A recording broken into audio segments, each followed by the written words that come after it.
Kwa majina naitwa Bishop Wilbard Lago, Bishop wa Jimbo Katoliki la Malindi. Katika wiki ya pili ya tafakari ya Kwaresma, tunaalikwa kutafakari kuhusu deni kubwa ya kitaifa na pia kuongezeka kwa ushuru ndani ya maisha ya Wakenya. Swali ni kwamba je, kuongezeka kwa maisha kunaletwa na nini? Kufikia mwaka jana, deni la kimataifa au la raia lilikuwa limefika karibu ya trilioni 11.3. Hii ni karibu ya 69% ya mapato ya mtu binafsi.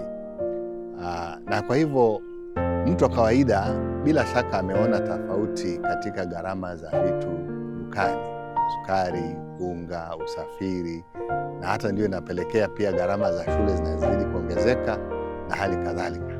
Na kwa hivyo tunapoelekea uchaguzi, ni lazima tujiulize, hawa tunaowachagua wamefaidika na hali ilivyo sasa na wana nia ya kubadilisha mfumo wa ushuru wetu ili ujali zaidi watu wa kawaida na usiwe tu ni ushuru ambao unatolewa na haijulikani unaenda wapi.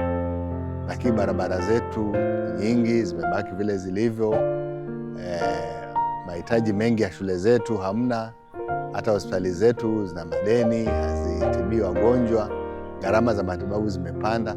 Yote ni kwa sababu ya hili deni. Tunajiuliza, je, we mwenyewe binafsi labda umechangia kwa njia gani utumizi mbaya wa mapato ya raia, au umewahi kushiriki katika utumizi wa fedha usio halali, na ni kwa njia gani wewe mwenyewe unaweza kushawishi wenzako au kuwaelimisha kujua uhusiano wa ushuru na deni la raia na gharama za maisha. Kadiri unavyoelimisha wenzako ndani ya familia, katika jumuiya zetu ndogo ndogo, katika parokia, tunaendelea kukuza idadi ya Wakenya ambao wataweza kusema haiwezekani tuendelee kutoa ushuru bila kubadili mfumo na kubadili viongozi ambao wanajali maslahi yetu ya pamoja.